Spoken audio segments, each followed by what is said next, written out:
بسم اللہ الرحمن الرحیم۔ اللہ پر یقین رکھنے والے ایک حکیم صاحب کی کہانی۔ ایک حکیم صاحب ہوا کرتے تھے جو بہت ہی نیک دل اور دیندار تھے، جن کا دواخانہ ایک پرانی عمارت میں تھا۔ حکیم صاحب روز اپنے دواخانے سے جانے سے پہلے اپنی بیوی سے کہتے کہ جس چیز کی ضرورت تم کو آج ہے وہ تم ایک کاغذ پر لکھ کر دے دو، تو ان کی بیوی لکھ کر دے دیتی۔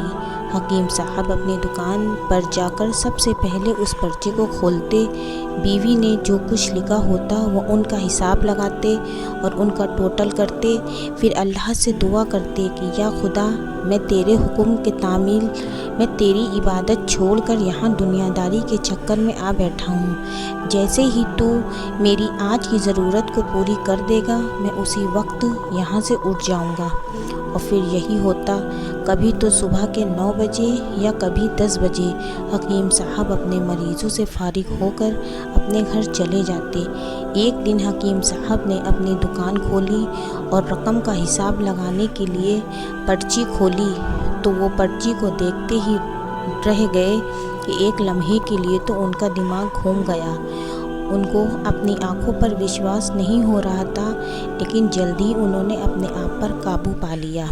اس پرچے پر آٹے دال کے علاوہ ان کی بیوی نے لکھا ہوا تھا، بیٹی کے دہیج کا سامان۔ حکیم صاحب کچھ دیر سوچتے رہے، پھر سب چیزوں کی قیمت لکھنے کے بعد دہیج کے سامان کے سامنے لکھ دیا کہ یہ خدا کا کام ہے اور خدا ہی جانے۔ پھر وہ اپنے کام میں لگ گئے۔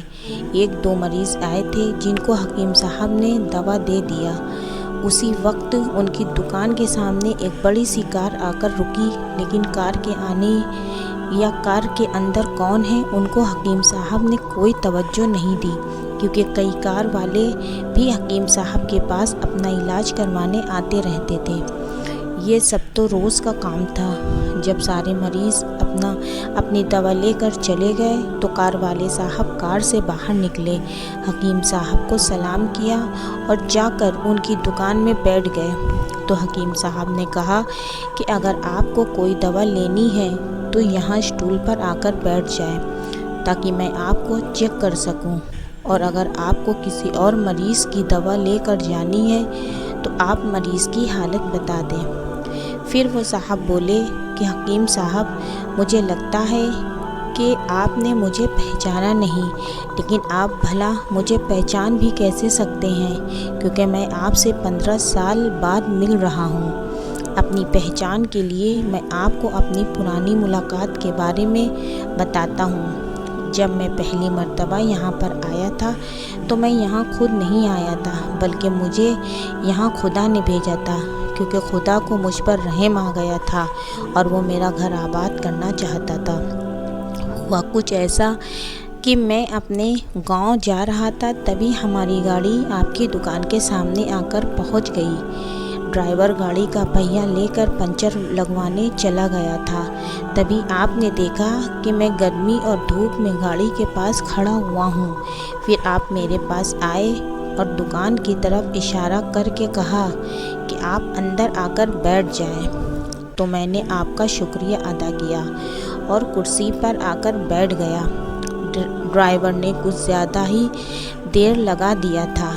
ایک چھوٹی سی بچی بھی میرے پاس کھڑی تھی اور بار بار کہہ رہی تھی کہ مجھے بھوک لگ رہی ہے، اور آپ اس سے کہہ رہے تھے کہ بیٹی تھوڑا صبر کرو، اب تھوڑی دیر میں چلتے ہیں۔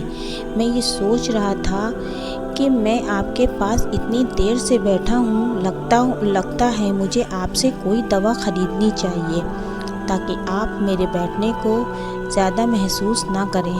میں نے کہا کہ حکیم صاحب، میں انگلینڈ میں رہتا ہوں، وہاں گئے ہوئے مجھے 6 سال ہو چکے ہیں۔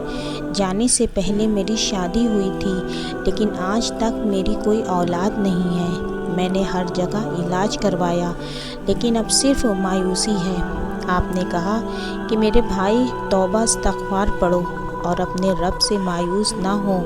یاد رکھو، اس کے خزانے میں کسی چیز کی کمی نہیں کر اولاد، مال، غم، خوشی، زندگی اور موت سب اسی کے